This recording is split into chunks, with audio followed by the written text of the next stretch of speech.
Assalamualaikum warahmatullahi wabarakatuh. Good morning, good afternoon, good evening, ladies and gentlemen. I'm Najwa Khaira.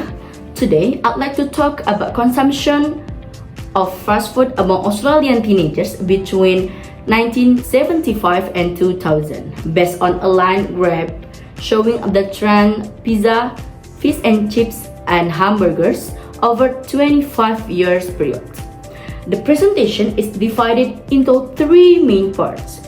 The first, I will provide a brief overview of the general pattern.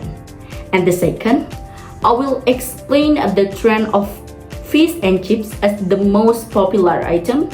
And finally, I will discuss the significant rise of pizza and hamburgers throughout the years. Well, I'd like to turn to the general pattern displayed in the graph. The interesting point of this graph is that fish and chips start as the dominant of fast food, but gradually lost popularity, while pizza and hamburgers experience substantial growth.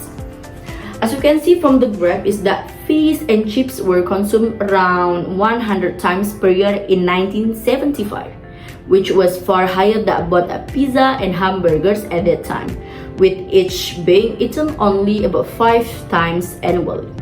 However, apart from a slight recovery in the early 1980s, the figure for fish and chips consistently declined, reaching just 40 servings by 2000.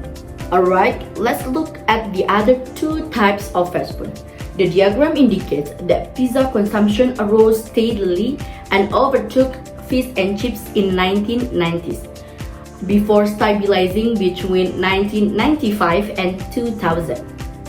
Meanwhile, hamburgers experienced the most dramatic increase, sharply rising throughout the late 1970s and 1980s, eventually surpassing fish and chips in 1985 and reaching approximately 100 servings by the end of the period.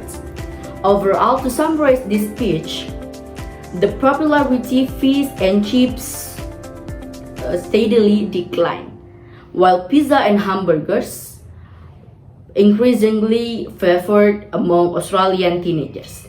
Thank you for kind attention. I'm Najwa Khaira. Wassalamualaikum warahmatullahi wabarakatuh.